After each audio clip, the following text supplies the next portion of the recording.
بندوں نے پچھلے سال جو ہے اپنے یونٹس یہاں سے وہ کھیڑے ہیں اور جا کے دوسرے ملکوں میں لگائے ہیں. بہت سے لوگ فیصل آباد کے اندر انڈسٹری بند کر کے بیٹھے. تو سر یہ جو معاشی قتل ہے, بلکہ معاشی قتل کی ہونتے سدھا تسی کسان نو قتل کر رہے ہو وہ, اور اوپر سے ظلم آپ دیکھیں, اوپر سے ظلم دیکھیں عامر بھائی, گرفتاریاں بھی ان کی ہو رہی ہیں. مطلب اسی تو کٹاں گے بھی صحیح, اسی تو ماریں گے بھی صحیح, تسی رونا نہیں جے, آپ کی رونے کی آواز نہیں آنی چاہیے, آواز باہر نہیں جانی چاہیے. ہمیں ہر چیز کیسے ہو سکتا ہے کہ اس کے بچے جو ہے وہ بھوکے مر رہے ہیں, اس کے پاس ادھار واپس دینے کے لیے پیسے نہیں ہے, وہ گھر بیچارہ واپس نہیں جا سکتا ہے, وہ ایک پرامن احتجاج کرنا چاہتا ہے, تم اس احتجاج پہ بھی اس کو گرفتار کرتے ہو, تم اس پہ بھی جیلوں میں بھیجتے ہو. یہ اس ملک میں کیا کرنا چاہتے ہیں؟ میں شیخ صاحب ایک چیز سمجھنا چاہتا ہوں آپ سے.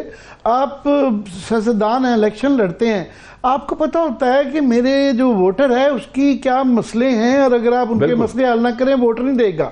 تو یہ سیاستدان ہے بہرحال, اور انہوں نے دیکھا ہے کہ پچھلے 8 فروری کے الیکشن میں ان کو جو مرضی اس کی کنٹروورسی کر لیں, مینڈیٹ ان کو بہت برا ملا, لوگوں نے ریاکشن کیا. تو ایز اے سیاستدان ان کو نہیں سمجھ آ رہی کہ یہ جو جب کریں گے, تو آپ جو ذکر کر رہے ہیں 6-7 کروڑ جو کسان بیٹھا ہوا ہے, تو یہ اس کی کیا یہ ان کو سمجھ نہیں ہے, عقل نہیں ہے کہ ان کا ذاتی انٹرسٹ بھی ہے کہ ان کا ووٹر ہے.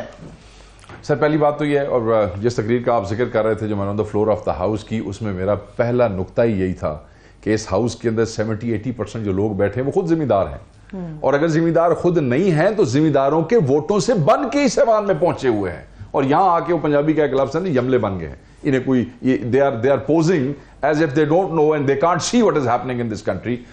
اور اس وقت ووٹر کے حالات یہ ہیں. میں نے صرف 2 لفظ کیا بول دیے تھے, میں کہتا ہوں میں علاقوں میں گیا ہوں جو میرے اپنے علاقے نہیں بھی تھے, لوگوں نے آ کے ہاتھ چومے, ماتھا چوما کہ تم نے ہماری آواز اٹھائی ہے. یہ صرف ایک آدمی کے بولنے پہ. وہ ایکسپیکٹ کر رہے ہیں کہ جس کو ووٹ دیے ہیں وہ ہمارے لیے لڑے گا, وہ ایکسپیکٹ کر رہے ہیں کہ جس کو ہم نے ووٹ دیے ہیں وہ ہمارے لیے سہولت پیدا کرے گا, ہمارے لیے آواز اٹھائے گا. وہ تو اب اس ان کی کیپیسٹی کا ایشو ہے کہ ان کو جو بیوروکریٹ بریف کر دیتے ہیں کہ یہ جو بلال یاسین صاحب, وہ ظاہر ہے لاہور کے کشمیری خاندان, ان کا دیہات سے تعلق نہیں ہے, تو وہ یہ جو آرگومنٹ دیتے ہیں کہ دیکھیں نا 100 بلین ہم اگر بینک سے لیں گے تو اتنا سود چلا جائے گا فلانا. تو یہ ان کے خود فائنانس منسٹر یہاں پہ وہ فرما رہے ہیں کہ نمبر 1 پرائرٹی جو ہے جو ہمیں بچا گئی ہے 1.8% گروتھ کیا ہے, وہ زراعت اور لائف سٹاک کی وجہ سے ہے, نمبر 1 پرائرٹی ہے. تو یہ اگر نہیں پیسے دیں گے تو یہ ایکچولی کوئی بھیک نہیں ہے, ان کو اجرت نہیں ہے, دس از انویسٹمنٹ انٹو اکانومی. یہ ان کو سمجھ نہیں آتی ہے. سر نہیں, ان کو بڑی سمجھ آتی ہے, بڑے سمجھدار ہیں. جب ان کو یہ پتا ہے کہ $1 بلین میں سے 32 سے 36 ملین ڈالر کا ٹیکہ کیسے لگانا ہے, 3200 والی 4700 پہ کیسے بیچنی ہے, وہ جو ہسٹوریکلی جہاز 22 دنوں میں پہنچتے ہیں وہ کیسے یوکرین سے 8 دنوں کے اندر پہنچ جاتا ہے, یہ بدنیت ہے. یہ وہ دہاڑی لگانے آئے ہیں. ان کو پتا ہے کہ مینڈیٹ چوری کا ہے, ان کو پتا ہے کہ پتہ نہیں کس وقت جو ہے وہ ہمارا بوریا بسترا گول ہو جائے یا کر دیا جائے, لانے والے نکال دیں, عوام ہمارے سر پہ چڑھ جائے. یہ کہندے ہیں اس تو پہلے جتنا لوٹ سکتے ہو تسی لوٹ لو. اور یہ سب اس گناہ کا شریک ہے. یعنی کہ وہ جن لوگوں نے اس کو امپورٹ کیا, پھر جنہوں نے مہنگی قیمتوں پہ اس کو بکوایا, جنہوں نے پیسے بنائے, 2-4 لوگ ہوں گے نا, یہ سارے بیٹھ کے حکومتی جو لوگ ہیں یہ اب سب ان کو ڈیفینڈ کر رہے ہیں اور نئی تعویلیں نکال رہے ہیں. کوئی انج ہو جائے گا, جیسے بھی آپ نے کہا جی وہ انٹرسٹ دینا پڑے گا, فلان کرنے کا. ٹھیک, اس گناہ کا شریک ہونا یہ بڑی شرم کی بات ہے. میں انہیں اپنے دوستوں کو کہوں گا, یہاں پہ اگر کوئی میرے ساتھ ہوتا تو میں بالکل اس کو سامنے کہتا اور زیادہ مناسب ہوتا کہ یہ شرم کریں اور غریب کے ساتھ اتنا ظلم نہ کریں. اس کسان کی آس سے اب تو شیخ صاحب یہ ہو گیا, ڈیمیج تو ہو گیا. اب میں کہہ رہا ہوں کہ ڈیمیج کنٹرول, کوئی کچھ نہ کوئی ڈیمیج کنٹرول تو کرنا پڑے. نقصان تو ہو گیا, جو فصلیں اتنی خراب ہوئی, آپ کسان کو سمجھتے ہیں کہ جب وہ نہیں کاٹی جاتی فصل, اس میں سے دوبارہ وہ بیج بننا شروع ہو جاتا ہے تو وہ کنک خراب ہو جاتی ہے. نمی کے بعد اس کو سٹور نہیں کیا جا سکتا, کالی ہونی شروع ہو جاتی ہے, اس میں کیڑا سسری پڑ جاتی ہے اور مسائل ہو جاتے ہیں. تو یہ اب کہہ رہے ہیں کہ ہم کسان کارڈ کے ذریعے کمپنسیٹ کریں گے اور وہ کریں گے, تو یہ will that be enough؟ حالانکہ وہ کہتے ہیں ہمیں بھیک نہ دو, اجرت دو. چلو اگر وہ دے رہے ہیں, but will that be enough to compensate؟ سر یہ صحت کارڈ بند کرنے والے کسان کارڈ شروع کرنا چاہتے ہیں. اگر کارڈوں کی جو یوٹیلیٹی ہے ان پہ انہیں اتنا یقین ہوتا تو پھر پنجاب میں صحت کارڈ کا یہ حال کیوں ہوتا جو انہوں نے آ کے کیا اب اپنی گورنمنٹ میں. میں یہ سمجھتا ہوں سر کہ یہ لوگ جو ہیں یہ جو فیصلے کر رہے ہیں, میں آپ کو بتاتا ہوں, ہماری جو کے پی میں گورنمنٹ ہے انہوں نے یہ کہہ دیا ہے کہ ہمارا کیونکہ ٹارگٹ جو ہے اس سے شارٹ ہے ہمارے پاس, ہمیں اور گندم لینی ہوگی. انہوں نے اعلان کر دیا ہے کہ جو حکومت نے 3900 روپے کی سپورٹنگ پرائز کا اعلان کیا ہے, کے پی گورنمنٹ اپنی گندم ساری پریکیور کرنے کے بعد, کیونکہ ان کے کسانوں کا اوبیسلی ان کی گورنمنٹ ہے, ان کا پہلا رائٹ ہے, پریکیور کرنے کے بعد وہ جو چند لاکھ ٹن جو بچ جائیں گے, انہوں نے کہہ دیا ہے کہ ہم پنجاب کا کسان آئے فرسٹ کم والے بیسس کے اوپر ہم آپ کو وہ سپورٹنگ پرائز دیں گے جس کا اعلان کیا ہے. دیکھیں ایک جہاں پہ ہماری گورنمنٹ ہے ہم تو یہ کہہ سکتے ہیں. میں یہ سمجھتا ہوں کہ ان کو چاہیے اگر فوری ریلیف دینا چاہتے ہیں تو اسی ضلع بندی بند کر دیو نا, کسان اور بھوکا مردہ پہ ہے. ضلع کو تو انہوں نے کھول دیا ہے کب کہ جناب یہ صبح سے باہر گندم جا سکتی ہے, بہت دیکھیں سر, دیکھیں بہت ٹھیک کیا انہوں نے. اوبیسلی ہم تو تبھی لے سکیں گے نا جب وہاں سے اب اس میں یہ ہوگا کہ جو آپ کی فیڈ ملے ہے, جو آپ کے افغانستان والے راستے ہیں, جو آپ کے کے پی والے راستے ہیں, اس طریقے سے. مگر آپ کو پتا ہے کہ بہت سی گندم جو ہے وہ 2600 کے اوپر 2700 کے اوپر, وہ جو مڈل مین کا ذکر لوگ کرتے ہوتے ہیں وہ آلریڈی کسان سے اٹھا چکا ہے. وہ کسان کے ہاتھ میں پھر بھی کچھ نہیں آیا. اب یہ اپنے ذہن میں رکھیے گا. تو یہ جو ڈیسیژن ہوا جو 10-15 دن میں لیٹ کیے, اس لیٹ کے اندر جو ان کی پرائیویٹ پارٹیاں تھیں انہوں نے ان کو اپنے من چاہے ریٹوں کے اوپر پریکیور کر لیا. صحیح ہے. میں عامر صاحب مجھے ایک بریک لینی ہوگی. شیخ وقاص اکرم صاحب ہمارے ساتھ موجود رہیں گے. ایک بھی چھوٹی سی بریک لیتے ہیں, بریک سے واپس آ کے گفتگو یہیں سے آگے بڑھے گی. مگر اس کے ساتھ ساتھ پاکستان تحریک انصاف کی کیا معاملات ہیں, مذاکرات کی جو شنید آ رہی ہے, اور خان صاحب کے رہائی کے حوالے سے جو دعوے سامنے آ رہے ہیں اس کے اوپر بھی شیخ صاحب سے بات کریں گے. Stay with us.